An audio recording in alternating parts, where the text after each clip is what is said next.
In 1879, British archaeologist Wayneman Dixon successfully retrieved a number of mysterious artifacts from within the infamous lower northern shaft of the Great Pyramid of Khufu.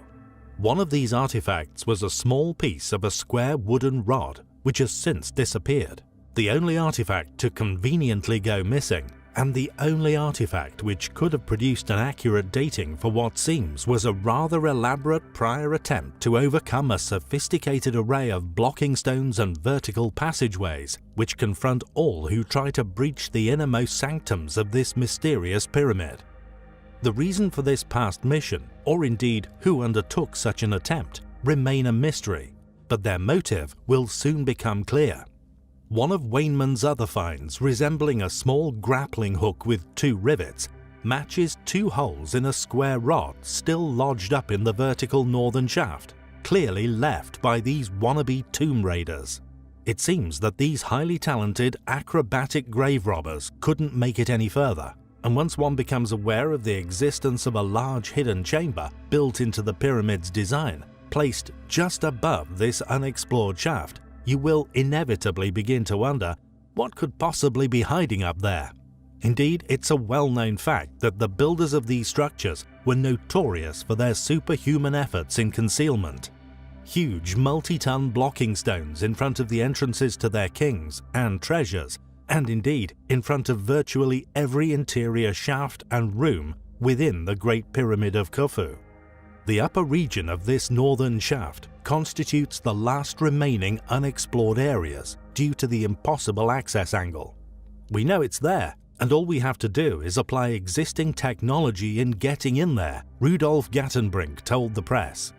It must be noted, although the mention of tombs has been made, the evidence to suggest such is based solely upon a number of parchments and a single mark found within an interior chamber of the pyramid, naming a gang and the 4th dynasty Egyptian pharaoh Khufu.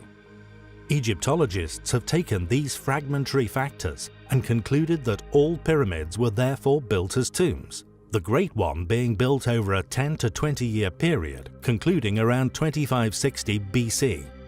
It seems the entire thesis of ancient Egyptian legacy is built around a few mentions of the pyramids as tombs. No mummies or burial artifacts, except a tiny box claimed to be that of the sarcophagus of Khufu, has ever been found in the pyramids. Additionally, and perhaps more importantly, Khufu's Egyptian civilization, along with all subsequent and prior dynasties, catalogue tremendous details regarding their existence, yet all, for some reason, seemingly forget to mention the construction of the biggest, most mysterious structures on Earth, or indeed how they did it. What could there possibly be hidden within this chamber? This unexplored and clearly sought-after secret room, a room which is seemingly unrobbable. With mainstream Egyptologists, archaeologists and academic historians alike insisting that these amazing pyramids were once unquestionably tombs which were robbed completely over the millennia. Whatever this room contains may settle this once and for all. In 1995, a curious fellow by the name of Mike Markham attempted to build a time machine in the porchway of his home in Stanberry, Missouri. His invention consisted of a mysterious machine with inner workings he had concocted in his mind, all centered around an electrical Jacob's ladder. His device used a modified compact disc laser, which reduced air resistance between the 2 poles, although it included an unusual arc when turning on the device. There was a heat anomaly created, appearing in a circular vortex-like form. After documenting this, he decided to throw a small metal screw at the anomaly to see the effect. He claims that he witnessed the object disappear for about a half a second, then reappeared a few meters away. With the help of donations, his next project was to make a larger, more powerful machine, one capable of allowing himself to attempt a plunge into the anomaly himself. While the original engine ran at a kilowatt, this machine was designed for 3 megawatts. Also, Markham installed a rotating magnetic field, similar to those used by the U.S. military in the Philadelphia experiment. He believed that the rotating magnetic field was more effective and efficient. His undertakings predictably gained public notoriety, and he had appeared in the media discussing his invention and indeed intentions. Art Bell had Mike on twice. In the later interview, Markham claimed to be experimenting with a more sophisticated machine, going on to state that the electromagnetic vortex was now big enough for a man to walk into. Then, in 1997, he disappeared and was never seen again.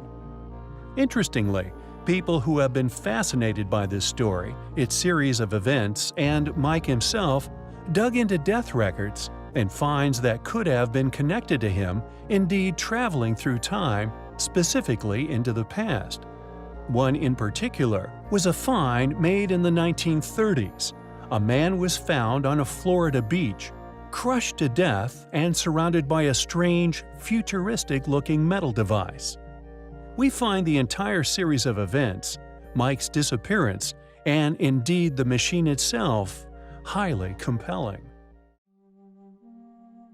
We previously shared the mysterious, conspicuous green stone, which still rests at the center of a site of incredible intrigue, known as Hattusa. It possesses many advanced ancient ruins, which today evade explanation. Not only does the site contain a Sphinx gate, but polygonal stone building constructed with blocks of considerable size. It is still, now slowly, returning to a geological state, a process which has taken millennia. As mentioned, along with its green stone, there are some exquisite ancient relics still present at the site. For example, the Yerkapi Rampart, built to such an incredibly high standard, an enigmatic tunnel which was built into its belly, one which spans an impressive 70 meters in length, is still in an incredible condition. In addition to the rampart and indeed its polygonal laid floor atop, as mentioned, sphinxes are present, which although often synonymous with Egypt's Giza Plateau, are found on many ancient sites.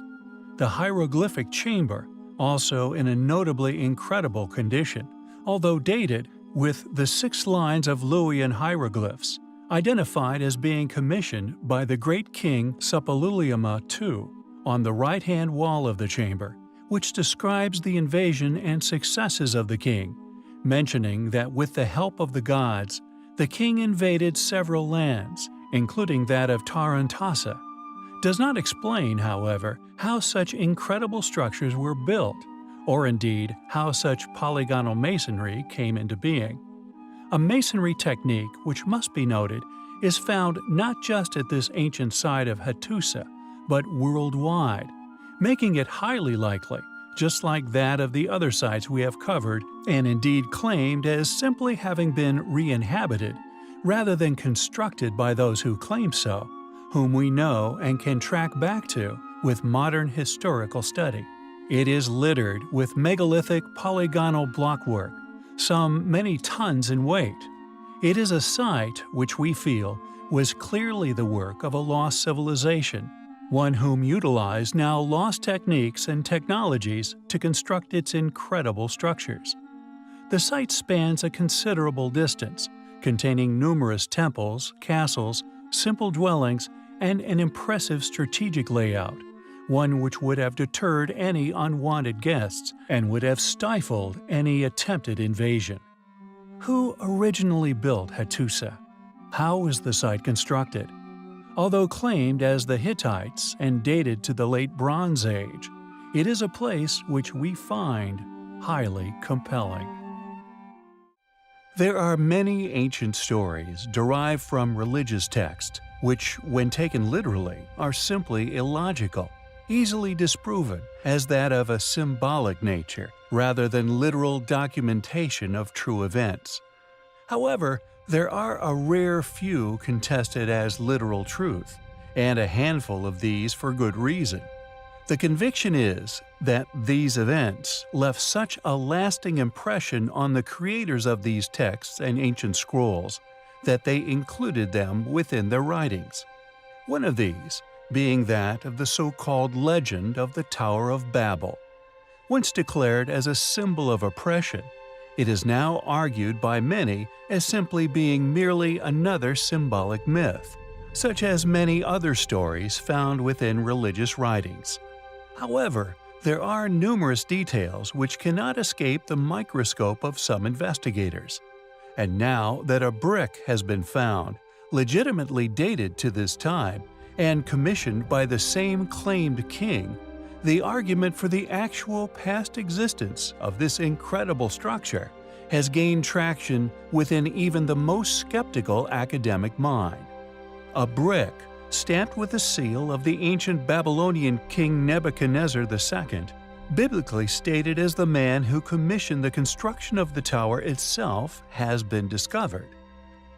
Dr. Irving Finkel of the British Museum said, quote, "When you look at the early chapters of the Bible, it is clear that some of it is drawn from the Judeans' own records. It incorporates narratives which they must have encountered for the first time in Babylon, some so powerful and striking that the authors who worked on the Hebrew texts incorporated them to tell their own story." He continued, "In the book of Genesis, what we have here is a brick which fits exactly into that specific context.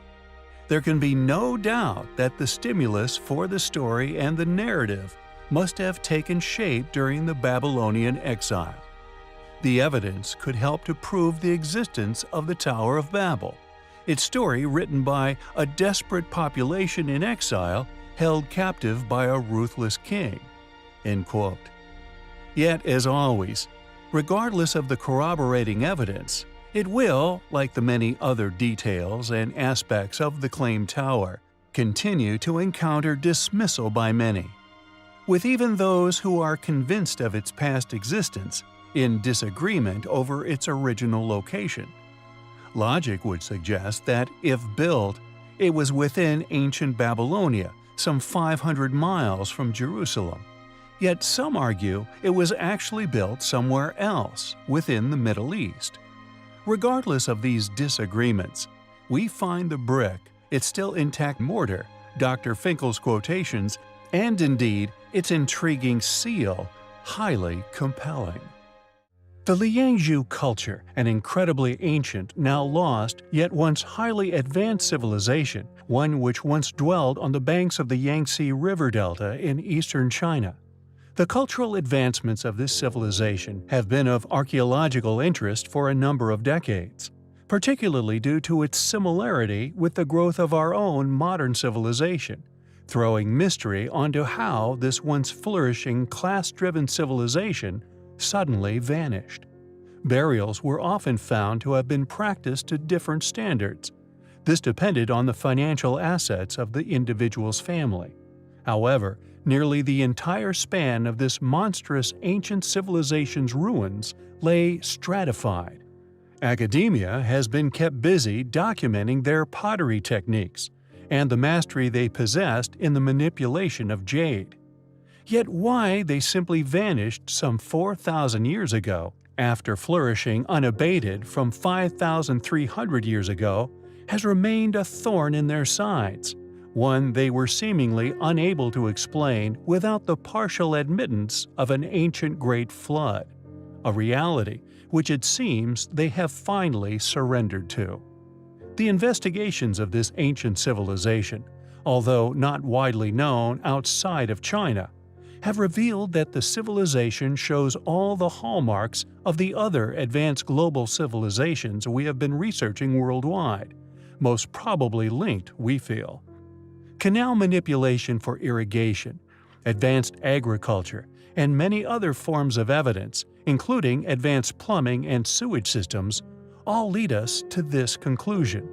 Quote, "Yet regardless of this single innovative millennium, the Liangzhu culture mysteriously collapsed around 4,300 years ago, and the ancient city was abruptly abandoned. Exactly why has never been fully understood, although many have suggested some form of catastrophic flooding led to the sudden decline. A thin layer of clay was found on the preserved ruins, which points to a possible connection between the demise of the advanced civilization and floods of the Yangtze River or floods from the East China Sea. Geologist Christoph Sprudel from the University of Innsbruck in Austria has finally admitted. We find such conclusions, and indeed the ruins in which they were enveloped, highly compelling.